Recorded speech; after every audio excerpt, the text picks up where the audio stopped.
ओम क्लीं वंदे दयानिधि श्री चरणारविंदम। श्रीमद् भगवद गीता का महात्म्य। हे मेरे प्यारे सज्जन वृंदा, आज मैं श्रीमद् भगवद गीता की महानता और मानव शरीर के आध्यात्मिक तत्वों के बारे में एक रहस्यमय विषय पर चर्चा करूंगा, जो गीता के पूरी विषय पर निर्भर करता है। अब मैं श्रीमद् भगवद गीता के माध्यम से हमारे शरीर के आध्यात्मिक सिद्धांतों का समझाने जा रहा हूँ, जो पूरी तरह से स्वतंत्र है और मेरे अपने अनुभव से लिखा गया है। आइए दो लोगों के बीच इस मामले पर चर्चा करें। एक है योगमाता और दूसरी है जिज्ञासु भक्त। योगमाता श्रीमद् भगवद गीता है और हम सभी जिज्ञासु भक्त है। इसलिए यहाँ हम चर्चा करेंगे कि एक भक्त गीता से क्या सवाल पूछ रहा है। गीता महात्म्य। गीता आध्यात्मिक ज्ञान से भरी हुई, जो हमारे दैनिक जीवन में उपयोगी है। भगवान कृष्ण ने अपने प्रिय सखा अर्जुन को धर्म की भूमि कुरुक्षेत्र में युद्ध में लगे रहने और अधर्म को नष्ट करके शांति स्थापित करने की कुछ पवित्र सलाह दी। यह सलाह न केवल अर्जुन के लिए बल्कि हम सभी के लिए एक पवित्र सलाह है, जो शिक्षाएं समाज में रहने वाली सभी मानव जाति के लिए सहायक है।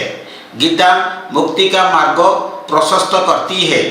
यदि कोई भक्त गीता के उपदेशों का पूरी तरह से पालन करता है और आध्यात्मिक कार्य करता है, तो यह दुनिया की बेड़ियों से छुटकारा पा सकता है और नारायण के वैकुंठ धाम में जाकर शांति प्राप्त कर सकता है। गीता भगवान श्री कृष्ण का मुख निकालने वाली बात है, जो स्वयं भगवती है। इनका नाम योगमाता रखा गया है, क्योंकि गीता में योग का मूल तत्व है। भक्त विनम्रता पूर्वक उससे प्रार्थना करता है कि यह उस सार को जाने। भक्त उवाच, हे माँ महिमामयी भगवती, आपके पैरों तले मेरा लाखों सलाम। आप एक दिन धर्मभूमि कुरुक्षेत्र में बिंदु ब्रह्म श्री कृष्ण के मुख से निकले और सभी के हृदय मंदिर में जोगमाता के नाम से बजाए गए। हे माता, आप हमारे शरीर में मातृगर्भ में तीन पवित्र नदियों गंगा, यमुना और सरस्वती के नाम से प्रणव ध्वनि ओंकार नाद के रूप में पापियों को मुक्त करने के लिए प्रवाहित हुई। उसी समय सरस्वती नदी में 6 कमल पुष्प उन्नत हुआ और 2 भोयों के बीच में 2 हंस पक्षियों ने खेलने का नाटक किया। आप उसके मध्य से श्वास में प्रणव ध्वनि के रूप में प्रवाहित हुए और अमृत प्रेम वर्षा कर सभी को पवित्र किया। जो भक्त हमेशा अपने पैरों का ध्यान करता है, उससे निश्चित रूप से परमानंद की प्राप्ति होती है। आपके आशीर्वाद से जो भक्त आप पर विश्वास करता है, उसके ज्ञान, भक्ति, प्रेम और सभी शास्त्रों के रहस्य खुल जाते हैं। उसके हृदय में ज्ञान की कलियां खुलती है और धीरे धीरे पाखुड़ियों का फैलाती है।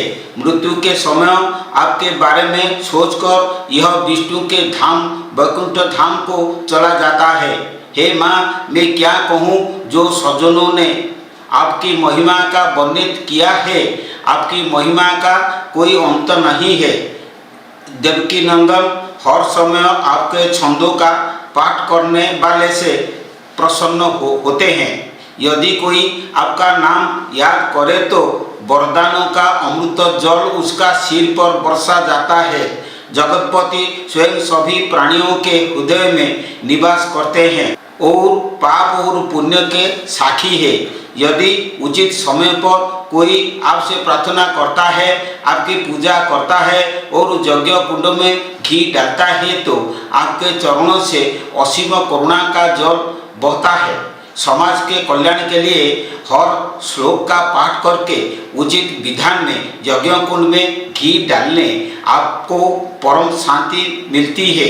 भक्त ब्रह्म के मार्ग पर चलता है और हृदय से कामनाओं और कर्म फलों का त्याग करके और उचित समय पर दान करके यज्ञ में पूजा करके ब्रह्म की उपाधि प्राप्त करता है।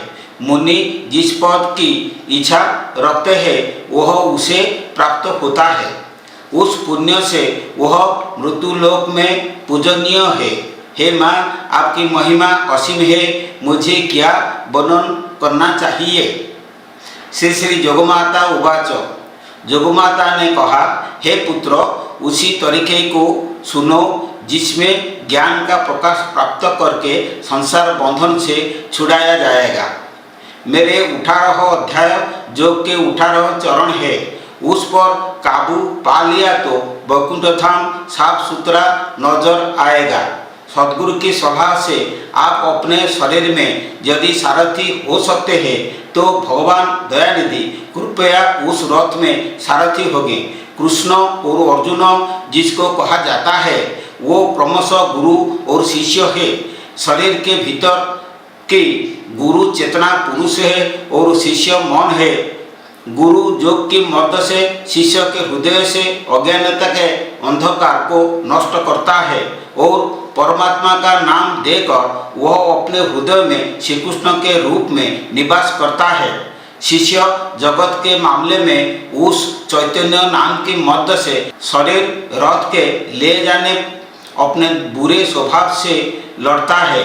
जीवात्मा का अच्छा स्वभाव उसका भाई मित्र और कुटुंब है, वह उन्हें साथ ले जाता है और दुष्ट स्वभाव से लड़ता है। गुरु भावग्रही उसे अपने हृदय में विवेक के रूप में रहते हैं और उसे सही रास्ते पर मैनेज कर लेते हैं। इस शरीर रथ में 10 इंद्रियां 10 घोड़े में बदलने से यह पूर्व दक्षिण पश्चिम उत्तर ईशान अग्नि नैऋत्य वायु नीचे और ऊपर चलता है। बुद्धि 3 गुण का रस्सी डालकर उन पर महारत हासिल करती है। 5 सड़कें ध्वनि स्पर्श रूप रस और गंध है। मन उसका प्रकाश है जो शरीर रथ को आगे ले जाता है। हड्डियों मांस त्वचा बाल वसा ओज और वीर्य 7 धातुओं 7 रंगों के साथ रथ को कवर करते हैं। शरीर आत्मा सूर्य के प्रकाश में बढ़ता है। मनुष्य का धर्म और अधर्म का पहिया माथे पर घूमता है। श्वास में 10 वायु ओखा के रूप में प्रवाहित होती हैं। साधक प्रणव के रूप में गांडीव धनुष धारण करके और आत्मा के तीर को उससे जोड़कर इंद्रिय व्यवसाय को छेदने के लिए योग में बढ़ता है। उनका अंतिम लक्ष्य विरोधी प्रकृति को नष्ट करना और संसार के सागर से छुटकारा पाना और परमात्मा के शरीर को भेदना है। यही उसका अंतिम लक्ष्य है। सबसे पहले सामने इंद्रियों को देखकर उसका मोह पैदा होता है। लड़ना नहीं चाहता, अंतरात्मा के आदेशों का पालन न करे, इंद्रियों के वासना छोड़ना बहुत कठिन सोचता है। 3 लोक में ऐसा कोई पदार्थ नहीं है जो केवल वही उसके मन को संतुष्ट कर सकता है। साधना की अवस्था में इस तरह सोचते हुए गुरु भावग्राही अपने मन को जान सकते हैं। वह शरीर रथ को धीरे धीरे अंतरात्मा के मार्ग पर चलाता है। ओह लड़का, यही से मेरा अमृत रस टपकने लगता है। साधु लोग सदगुरु के पैर छूटकर इसे पीता है। यह मेरा बहुत गोपनीय आप जानना उचित है। यदि आप इसे पढ़ते हैं, इसे समझते हैं और इसे काम में लाते हैं तो आप 18 चरणों से गुजरेंगे। मेरे अमृत का वचन बहुत पवित्र है। भक्ति के साथ पाठ करने से सभी मनुष्य मात्र मुक्त हो जाएंगी। हर दिन मन को भक्ति के साथ पवित्र हृदय में स्थापित करके और उसका पाठ करें। हर दिन अभ्यास करें और शुरू से अंत तक या 2 से 4 अध्यायों का पाठ करें, नहीं तो जितना हो सके उतना पाठ करें। नहीं तो गुरु के उपदेश में दिन में एक बार ही मेरे नाम का इस तरह उच्चारण करें, आप निश्चित रूप से राहत पाएंगे, इसके बारे में कोई संदेह नहीं। गोपाल नंदन श्री कृष्ण तेरा दिल में विराजमान है।